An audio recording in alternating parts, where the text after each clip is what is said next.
Kak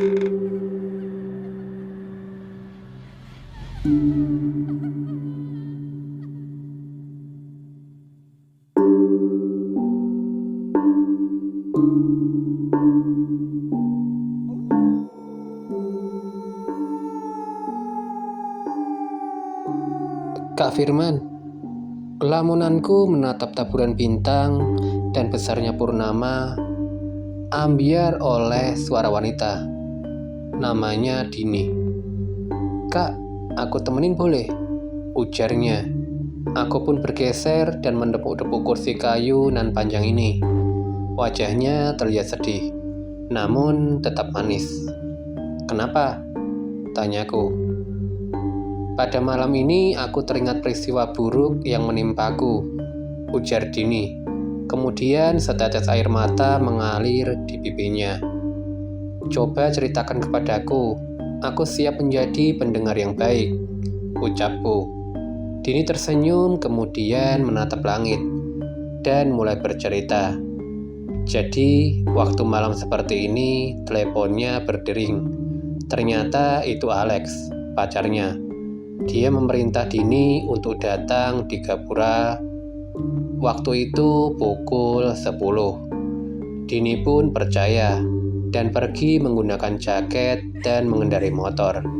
Saat sampai di tujuan, Alex sedang duduk di sana, sendirian. Dini turun dari motor, lalu menghampirinya. Tiba-tiba saja sebuah hantaman keras mengenai lehernya. Dia pun lantas pingsan. Saat tersadar, Dini mendapati dirinya berada di ruangan yang kecil, di sebuah kasur dengan keadaan terikat.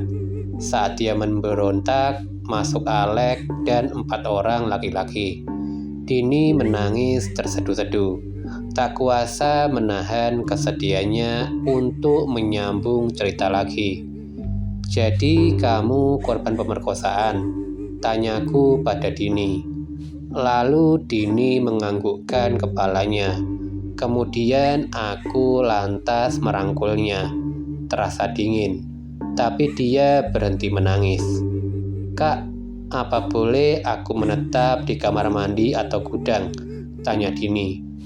"Boleh, anggaplah rumah sendiri," ucapku dengan tersenyum. Jika sejak awal aku dekat dengan Kak Firman, mungkin hidupku tidak akan berakhir seperti ini dengan sia-sia.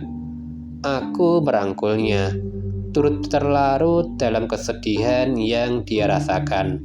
Menjadi arwah yang tidak tenang hidupnya karena dendam yang belum terbalaskan.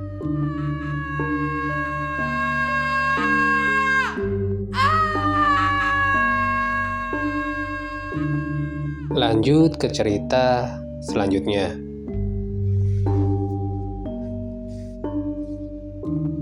Kata orang-orang, di tiap tempat ada penunggunya. Penunggu yang bukan manusia alias makhluk astral. Apa kamu termasuk yang percaya hal itu? Aku bukan orang yang percaya dengan hal-hal mistis. Tapi setelah mengalami sendiri, ternyata jadi pengalaman yang tidak bakal dapat dilupakan. Kejadiannya sudah lumayan lama, tapi setiap aku ingat rasanya seperti kembali lagi ke hari itu karena saking seramnya. Sampai hotel sudah cukup malam. Aku memilih hotel tua ini karena berpikir harganya akan lebih terjangkau. Pertama, menginjakkan kaki di hotel rasanya sudah aneh. Plafon di lobi hotel hampir roboh dan seperti bekas terbakar. Lampu juga banyak yang mati, jadi agak gelap saat masuk ke dalam hotel. Kejadian semakin aneh, serta tidak masuk akal. Ketika aku masuk ke dalam kamar, aku disambut oleh sesosok yang mengerikan, yang aku tidak dapat jelaskan. Dan malam itu menjadi malam terakhir dalam hidupku.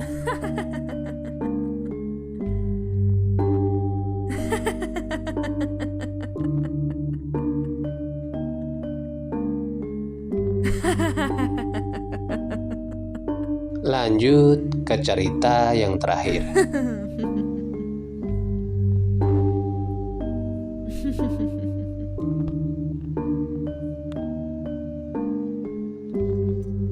Mama tahu kamu sangat senang bisa bertemu lagi dengan nenek. Sayang, tapi Mama mohon, jangan peluk nenekmu terlalu erat. Beliau sudah sangat tua. Tulang-tulangnya amat rapuh sekarang, dan kamu tidak ingin menyakitinya kan? Dan jangan katakan hal yang menyakitkan tentang baunya. Oke? Saat orang-orang menua, tubuh mereka berubah. Nenekmu mungkin tidak tercium seperti dulu. Namun itu bukan salah beliau. Hal ini sangatlah normal. Baunya juga akan memenuhi ruangan. Jika kau merasa sedikit mual, itu juga normal. Mama tahu ada banyak lalat. Sayang, tapi jangan katakan apapun pada nenekmu ya. Halo saja mereka atau hiraukan saja. Lalat-lalat itu tak bisa menyakitimu. Mereka juga tak menyakitinya. Tidak, kita tidak bisa membuka tirainya. Nenekmu lebih menyukai kamar yang gelap. Nenekmu sangat menjaga privasi beliau. Kita harus menghormatinya. Ya, Mama tahu tubuh nenekmu sangat dingin. Ketika kau sudah tua, kadang-kadang sistem sirkulasimu tidak bekerja dengan baik. Itu artinya darahmu tidak akan mengalir seperti yang seharusnya. Kedengarannya memang buruk, tapi beliau baik-baik saja. Nenekmu hanya merasa sedikit kedinginan, namun beliau sudah terbiasa dengan itu sekarang. Tidak, kau tidak boleh mengajak nenekmu berbicara.